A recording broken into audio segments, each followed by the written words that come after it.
தூத்துக்குடியில் ஒன்று சுவர் இடிஞ்சு விழுந்து இறந்துருக்காங்க. அதே மாதிரி தஞ்சாவூரில் சுவர் இடிஞ்சு விழுந்து இறந்துருக்காங்க. மயிலாடுதுறையில் ஒரு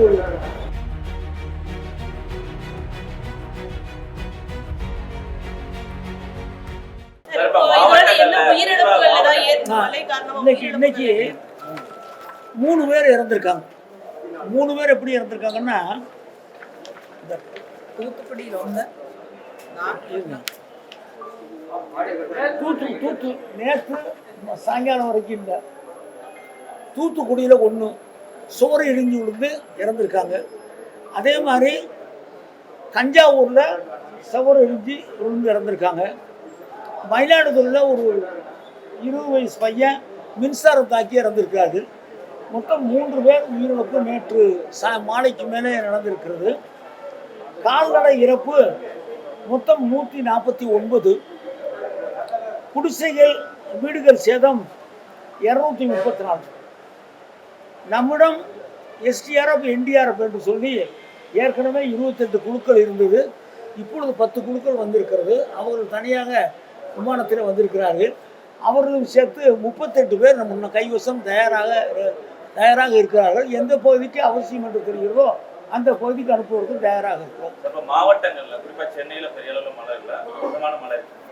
நாகப்பட்டினமாக இருக்கட்டும், கடலூர், மயிலாடுதுறை, இந்த மாவட்டங்களில் இப்போ ஏதாவது இன்சிட் பண்ணி நம்ம சொல்லியிருக்கோமா? எப்படியா நிலை இருக்கு? இப்போ இந்த புயல் வந்து அந்த இடத்துல இல்லை, கொஞ்சம் கொஞ்சமாக நகர்ந்துக்கிட்டே வர்றதுனால இப்போ அந்த எந்த பகுதியில் மழை பெஞ்சிருக்கோம், நாகப்பட்டினம் பூரா மழை பெய்யல, ஒரு குறிப்பிட்ட இடங்களில் மழை பெய்யுது. அந்த பகுதிக்கெல்லாம் மாவட்ட நிர்வாகம் சென்று எங்கே தண்ணீர் தேங்கி இருக்கிறது, எந்த பகுதியில் நம்முடைய அரசினுடைய உதவி தேவை என்பதெல்லாம் மாவட்ட நிர்வாகம் அந்த மழை பெய்த பகுதிக்கு சென்று அந்த பணிகளை மாவட்ட நிர்வாகம் செய்து கொண்டிருக்கிறது. முதலமைச்சர் அவர்கள் தகுந்த அறிவுரைகளை வழங்கியிருக்கிறார். கட்டுப்பாட்டு மையத்திலிருந்து என்ன மாதிரி அறிவுறுத்தல் நம்ம வழங்குறோம்? கட்டுப்பாட்டு மையத்திலிருந்து எங்களுக்கு வர்ற தகவல்கள், கட்டுப்பாட்டு மையம்ங்கிறது நாங்கள் இந்த மழை பெய்யக்கூடிய இந்த புயலால் தாக்கப்படக்கூடிய அந்த மாவட்ட நிர்வாகத்தோடு நாங்கள் தொடர்பில் இருக்கிறோம்.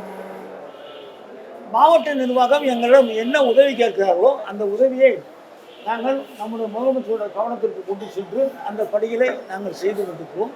பொதுவாக கட்டுப்பாட்டு மையமும் இந்த குறிப்பிட்ட ஒரு கடலோர மாவட்டத்தில் இருக்கிற மாவட்ட நிர்வாகம் தொடர்ந்து தொடர்பில் இருக்கும். அதே போல் வானிலை ஆய்வு மையத்தோடும் நாங்கள் தொடர்ந்து தொடர்பில் இருந்து கொண்டிருக்கிறோம். ஆகவே நிலைமை கட்டுக்குள் இருக்கிறது. நம்ம மீறி கையை விட்டு மீறி போகணும்.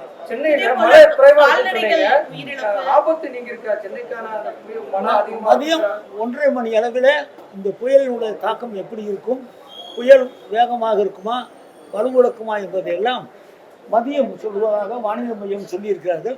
அவருடைய சொல்லு அல்லது அறிவிப்புக்கு பின்னாலே அதனுடைய நிலையை சீர்தூக்கி பார்த்து தகுந்த நடவடிக்கை எடுக்கும். 20,000 ஹெக்டேர் வந்து தஞ்சாவூர் மாவட்டங்களில் 56,000, மொத்தம் 56,000 ஹெக்டேர் நிலங்கள் தண்ணீரில் மூழ்கி இருக்கிறதாக கணக்கெடுக்கப்பட்டது. நாகப்பட்டினம் மாவட்டத்தில் 2,48,000, 24,000, திருவாரூரில் 15,000, மயிலாடுதுறையில் 8,000, மொத்தம் வந்து 56,000 ஹெக்டேர். மொத்தம் 56,000 ஹெக்டேர். நாகப்பட்டினத்தில் 24,000, திருவாரூரில் 15,000, மயிலாடுதுறையில் 8,000. இது மழை நீரில் அந்த நெல் பயிர்கள் மூழ்கி இருப்பதாக கணக்கு மாவட்ட நிர்வாகம் சொல்லியிருக்காங்க. அதை இந்த தண்ணீர் வடிந்த பிறகு கணக்கெடுத்து அதற்குரிய நஷ்டஈடு வழங்குவது பற்றி நம்முடைய முதலமைச்சர்கள் முடிவெடுப்பார்கள்.